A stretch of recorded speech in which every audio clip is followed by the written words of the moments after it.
Isn't it funny how we investigate politicians and big corporations about their collusion to find out what their special interests are? But we don't do the same thing for average individuals. So let's discuss that briefly today.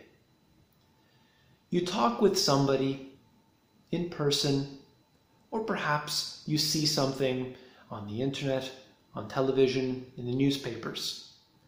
And it's an individual who has a position on something. For example, you go to a YouTube channel and they tell you that gold is the greatest thing, and it just so happens that that individual owns a company that sells gold. So what is the incentive? Surely they have an incentive to sell that gold. Now, does that mean that that person doesn't believe in gold? Well, absolutely not. They may believe in it. That's why they're in that business. But there's incentive. You don't want to make gold look bad if you're selling it as your business. Now, what about an individual who is heavily invested in a particular asset or asset class? Let's say they're into stocks and they say equities will rise forever. Or if they do fall, no need to worry because the Federal Reserve will be there to bail them out. And so they go on and continue. And they will fight. And they will talk about these statistics, hopefully, if they're smart enough, will bring up statistics to show you why they are so intelligent, why they are correct. And I don't excuse anybody from this. I'm just making a point, an observation. People will always find a reason to back up their points, but never take the opposite side. How many times have you as an individual read a book you knew that you probably wouldn't agree with? I know I've done this myself. And it's difficult to do because the whole time you're sort of arguing with the author about it, and that really isn't such a wise thing. You should just read the book through and try to take the opposite side and think to yourself, am I doing the right thing? Is this really correct? Because if I'm always listening to the people I agree with, well then there's really no point in doing so. So I like to always look at different people's viewpoints from all walks of life. And I want to know their opinion. I get a lot of opinions from people, whether they're in the industries or whether they are just average individuals. I'm always trying to get a little piece of information from them, anything. I want to know what they think. For example, the housing market in Toronto. I do like to take the average person's opinion, but then I talk to the people in the industry as well. And what you'll find is that the majority of people, they believe that housing prices will continue to rise. That's a fact. That's what they say. And why? Because a lot of these people are heavily indebted. They have so much riding on the fact that that belief is true.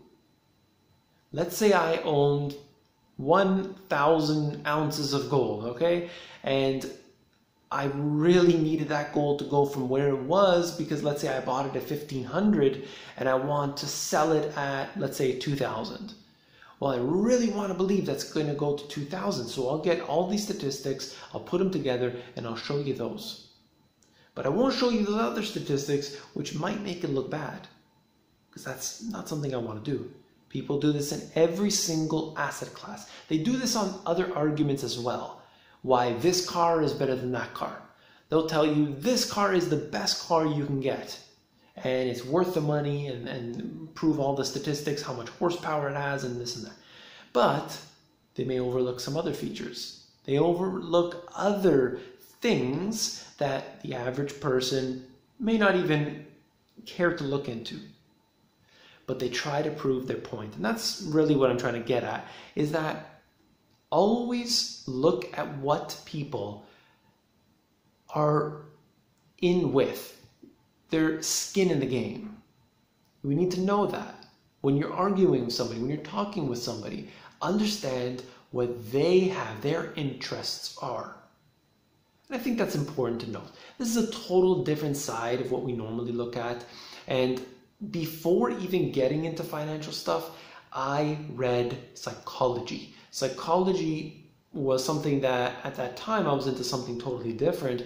I read book after book after book, trying to get myself used to that, understanding the mentality of the human beings.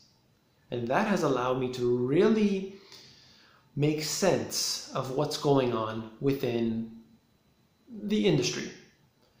And people ultimately will back themselves up no matter how bad things get. If they're in a stock and it drops from, let's say, $100 to $1, even at the $1, they'll still try and convince themselves and you that that was the correct choice. Many people won't admit it. But what I wanted to just stress was that understand when somebody's trying to sell, not necessarily sell, but let's say in a different sense, sell to you, understand what their incentive are. Are they just trying to bring out information? Are they trying to bring the truth to you? Or are they trying to sell something to you? A belief system or a product or a service or something. Understand the truth behind that. I think that's very important, and I think it's often overlooked. I just wanted to bring that up. That's the psychology side. That is something that I think people should pay more attention to.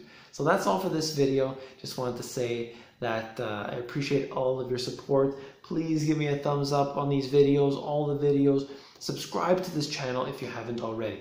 I do videos every single day basically, and this is one channel that has taken some heat, as you know, so I appreciate all the support that you've been giving me. Thank you very much, everyone, and take care. Have a good night.